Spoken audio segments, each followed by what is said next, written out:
Hello दोस्तों, civils notebook में आपका स्वागत है। दोस्तों, मेंटल एबिलिटी और क्वांटिटेटिव एप्टीट्यूड के लिए सिविल्स नोटबुक की तरफ से एक स्पेशल सीरीज लॉन्च की गई है।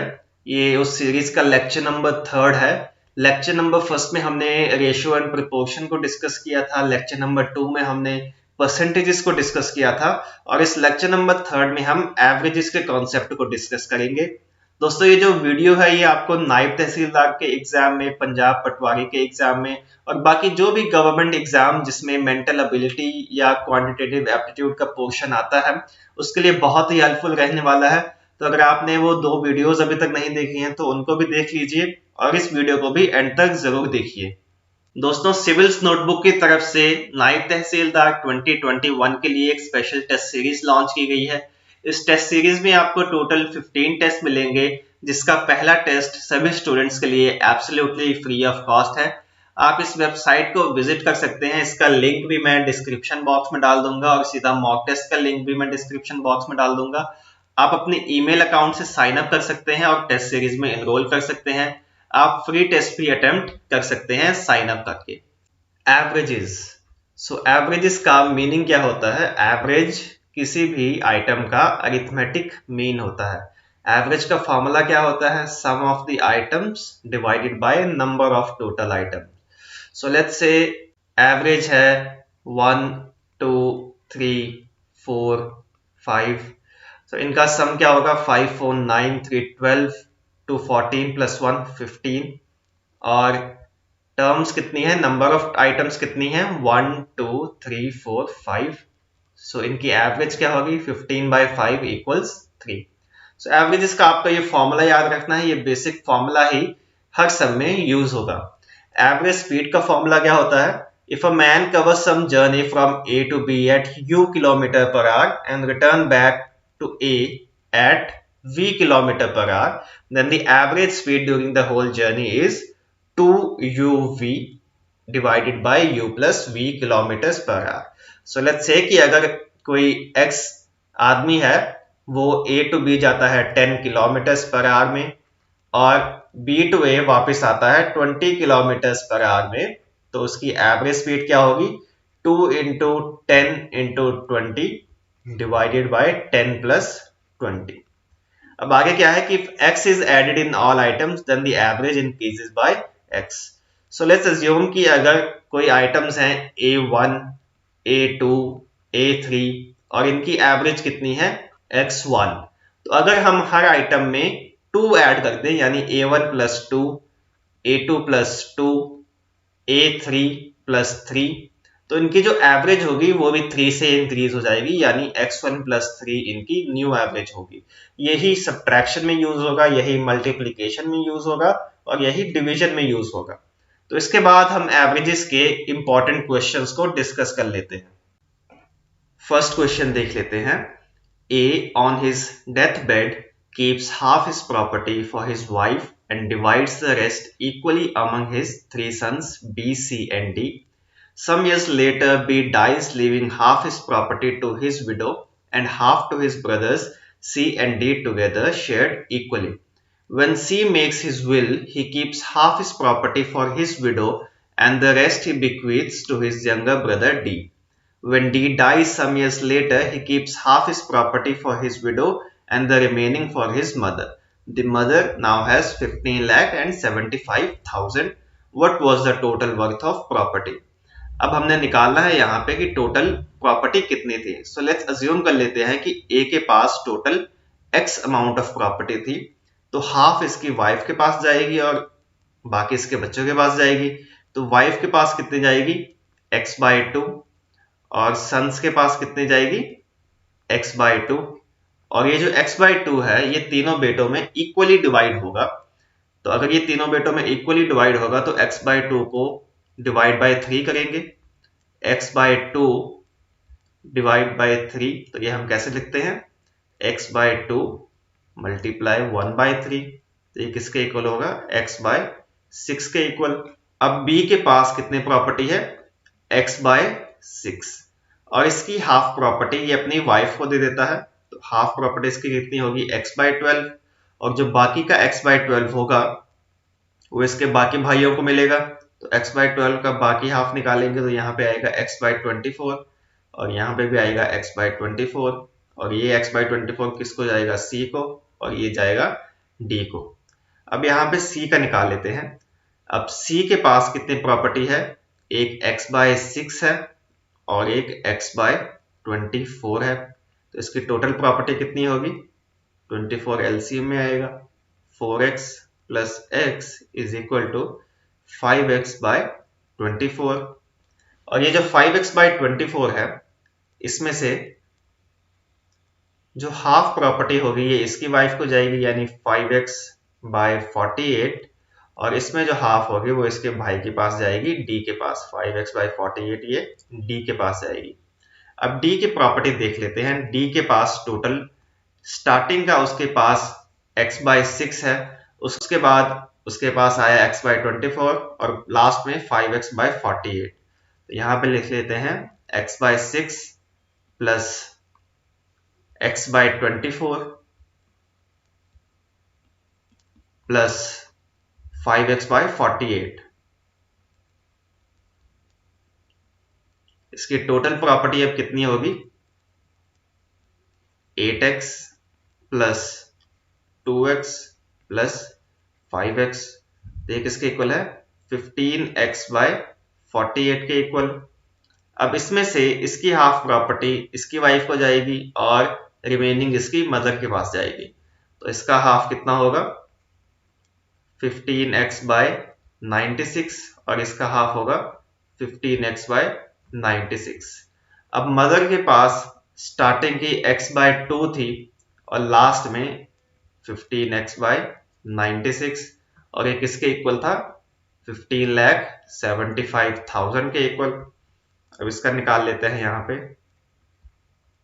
48x plus 15x is equal to 63x by 96 और इसको अगर कट करेंगे यहाँ पे तो ये किसके इक्वल आएगा, 21x बाई 32 और ये किसके इक्वल है, 15,75,000 के इक्वल। अब इसे सिंपली कैलकुलेट कर लेंगे, 15,75,000 मल्टीप्लाइड बाई 32 अपॉन 21 और इसको अगर हम करेंगे तो 21 वन जा और 21 75, तो यहाँ पे आया 75,000 मल्टीप्लाइड बाय 32 और इसे हम अगर मल्टीप्लाई करेंगे तो ये किसके इक्वल आएगा, 24 लाख के इक्वल। तो टोटल प्रॉपर्टी कितनी है, 24 लाख। तो ये कौन सा ऑप्शन है हमारे पास, option number D is the correct answer. Question number 2, the average marks of a student in 10 papers are 80. If the highest and lowest scores are not considered, the average is 81. If his highest score is 92, find the lowest. अब हमें पता है कि अगर हमने total निकालना हो तो टोटल हम कैसे निकालेंगे, एवरेज को हम मल्टीप्लाई करेंगे नंबर से। यहाँ पे हमारे पास एवरेज गिवन है 80 और टोटल नंबर ऑफ पेपर्स कितने हैं, 10। तो जो स्टूडेंट है उसके टोटल मार्क्स कितने होंगे, 800 मार्क्स। अब अगर हम हाईएस्ट और लोएस्ट स्कोर्स को कंसीडर नहीं करते हैं तो एवरेज कितनी आएगी, 81। तो यहाँ पे हम कितने पेपर्स को कंसीडर करेंगे, सिर्फ 8 पेपर्स को, और इसकी एवरेज कितनी आएगी, 81। इसे हम टोटल कर लेते हैं, 648 आएगा हमारे पास। तो अब हम इसे सिंपली माइनस कर लेंगे तो ये किसके इक्वल आएगा, हाईएस्ट प्लस लोएस्ट स्कोर के इक्वल आएगा। तो यहाँ पे आएगा हमारे पास 152। तो ये किसके इक्वल आएगा, 60 के इक्वल। तो यानी कि जो लोएस्ट स्कोर है वो स्टूडेंट की कितनी है, 60। तो option B is the correct answer. Question number 3, 3 friends returning from a movie stopped to eat at a restaurant. After dinner they paid their bill and noticed a bowl of mints at the front counter. S took 1/3 of the mints but returned 4 because she had a momentary pang of guilt. F then took 1/4 of what was left but returned 3 for similar reasons. E then took half of the remainder but threw 2 back into the bowl. The bowl had only 17 mints left when the raid was over. How many mints were originally in the bowl? तो अब हम इसे दो method से कर सकते हैं। पहला मेथड ये है कि हम स्टार्टिंग में x अज्यूम कर लें और उसके बाद बाकी का प्रोसेस हम रिपीट करें। या हम ये कर सकते हैं कि लास्ट से शुरू कर सकते हैं। लास्ट में बॉल में कितनी थी 17, तो ये हमने इजी प्रोसेस हो जाएगा यहाँ पे। तो लास्ट में कितनी थी बॉल में 17 मिनट्स थी एंड में बॉल में बची हुई, और ई ने हाफ निकाला और 2 बॉल में वापस डाल दी। तो इन केस अगर वो बॉल में वापस नहीं डालती तो कितने बची होनी थी 15, और जब उसने हाफ निकाला तो हाफ बची थी और वो हाफ किसके इक्वल होनी थी 15 के इक्वल। तो मतलब अगर बॉल में उससे पहले कितने मिनट्स थी 15 multiplied by 2 that is 30 minutes थी जब ई ने नहीं निकाला था। ये हम क्रॉस वेरीफाई भी कर सकते हैं। यहाँ पे हमने निकाला कि 30 मिनट्स थी बॉल में, तो 30 का हाफ उसने निकाला, ई ने हाफ निकाला, ये किसके इक्वल हुआ 15 के इक्वल। लेकिन उसने 2 बॉल में वापस डाल दी। जब उसने 15 निकाली तो 15 रिमेनिंग थी, रिमेनिंग कितनी थी 15, और 2 उसने वापस डाल दी तो कितनी बची 17। यही हमें लास्ट में भी गिवन है कि 17 मिनट्स थी बॉल में। तो यही प्रोसेस हम बाकियों के साथ भी रिपीट करेंगे। एफ ने कितने निकाली 1/4, लेकिन उसने 3 वापस डाल दी, तो 30 थी बॉल में, उसने 3 वापस डाल दी। अगर वो नहीं डालती बॉल में तो कितनी बचनी थी 27। एफ ने 1/4 निकाला तो बॉल में कितनी मिनट बची होनी थी 3/4, तो मतलब ये 3/4 के इक्वल है। इसे हम ऐसे भी लिख सकते हैं कि 3/4 of x is equal to 27। अब हमने यहाँ पे मतलब x निकालना है, तो x कैसे निकालेंगे 27 मल्टीप्लाइड बाय 4 डिवाइडेड बाय 3, ये किसके इक्वल होगा 36 के इक्वल। अब यही प्रोसेस हम s के साथ में रिपीट करेंगे। s ने कितने निकाली 1/3 निकाली थी, तो लेकिन 4 इसने वापस डाल दी। अगर वो नहीं डालती 4 वापस तो यहाँ पे आना था 36 माइनस 4 इक्वल्स 32। उसने 1/3 निकाली तो बॉल में 2/3 बचनी थी, 2/3 of x is equal to 32। तो यहाँ पे हम निकाल लेंगे इसे, 2 1 2 16, 16 मल्टीप्लाइड बाई 3 इक्वल्स 48। तो मतलब ओरिजिनली बॉल में 48 मिनट्स थी, जो कि ऑप्शन सी के इक्वल है। Question number 4, a change making machine contains 1 rupee, 2 rupee and 5 rupee coins. The total number of coins is 300. The amount is rupees 960. If the number of 1 rupee coins and the number of 2 rupee coins are interchanged, the value comes down by rupees 40. The total number of 5 rupee coins is. अब यहाँ पे हम assume कर लेते हैं कि जो 1 rupee coin है वो है x, जो 2 रुपी कॉइन है वो है 2y, और जो 5 रुपी कॉइन है वो है 5z। अब हमें गिवन है कि नंबर ऑफ कॉइन्स कितने थे 300, यानी x plus y plus z, ये किसके इक्वल है 300 के इक्वल है। अब इसके बाद अमाउंट कितनी है टोटल 960, यानी x plus 2y plus 5z, ये किसके इक्वल है 960 के इक्वल। अब यहाँ पे बताया है कि अगर x की जगह हम y ले ले, यानी 1 रुपी कॉइन्स 2 रुपी कॉइन से इंटरचेंज हो जाए और 2 रुपी कॉइन्स 1 रुपी कॉइन से, यानी यहाँ पे आएगा y plus 2x plus 5z। तो इसे हम, ये किसके इक्वल दिया हुआ है 920 के इक्वल, यानी 960 माइनस 40 के इक्वल। अब हम दोनों इक्वेशन को 1 मान लेते हैं, इसे हम इक्वेशन 2 मान लेते हैं और दोनों को सब्ट्रैक्ट कर देते हैं यहाँ पे। तो यहाँ पे क्या आएगा 2x plus y plus 5z, ये किसके इक्वल होगा 920 के इक्वल है।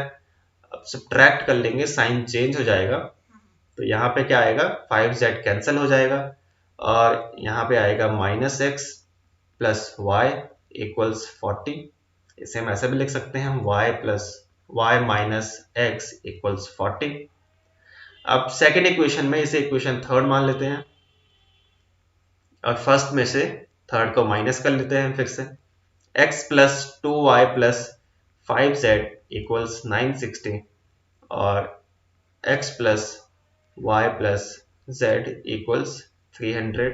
इसको 5 से अगर हम मल्टीप्लाई करेंगे तो यहाँ पे आएगा 5x 5y 5z और यहाँ पे क्या आएगा हमारे पास 1500। सब्ट्रैक्ट कर लेंगे इनको तो ये कट हो जाएगा, 5x minus x 4x, 5y minus 2y, तो ये किसके इक्वल होगा 3y के इक्वल, और ये यहाँ पे किसके इक्वल आएगा 540 के इक्वल। अब यहाँ पे हमें गिवन है, यहाँ पे हमने निकाला था कि y माइनस x इक्वल्स 40, यहाँ पे हमने निकाला कि 4x प्लस 3y इक्वल्स 540। इसे हम इन दोनों को माइनस कर लेंगे, तो यहाँ पे क्या आएगा 3y प्लस 4x इक्वल्स 540। अगर हम इसे 3 से मल्टीप्लाई करते हैं तो 3y 3x और यहाँ पे क्या आएगा 120 माइनस ये यहाँ पे आएगा, ये कट हो जाएगा, यहाँ पे ये माइनस 7x आएगा और ये 540 में से अगर हम 120 को माइनस करते हैं तो ये आएगा 420, यहाँ पे आया 420। सो x इज इक्वल टू 420/7। सो ये किसके इक्वल आएगा 60 के इक्वल। तो x की वैल्यू किसके इक्वल आई 60 के इक्वल।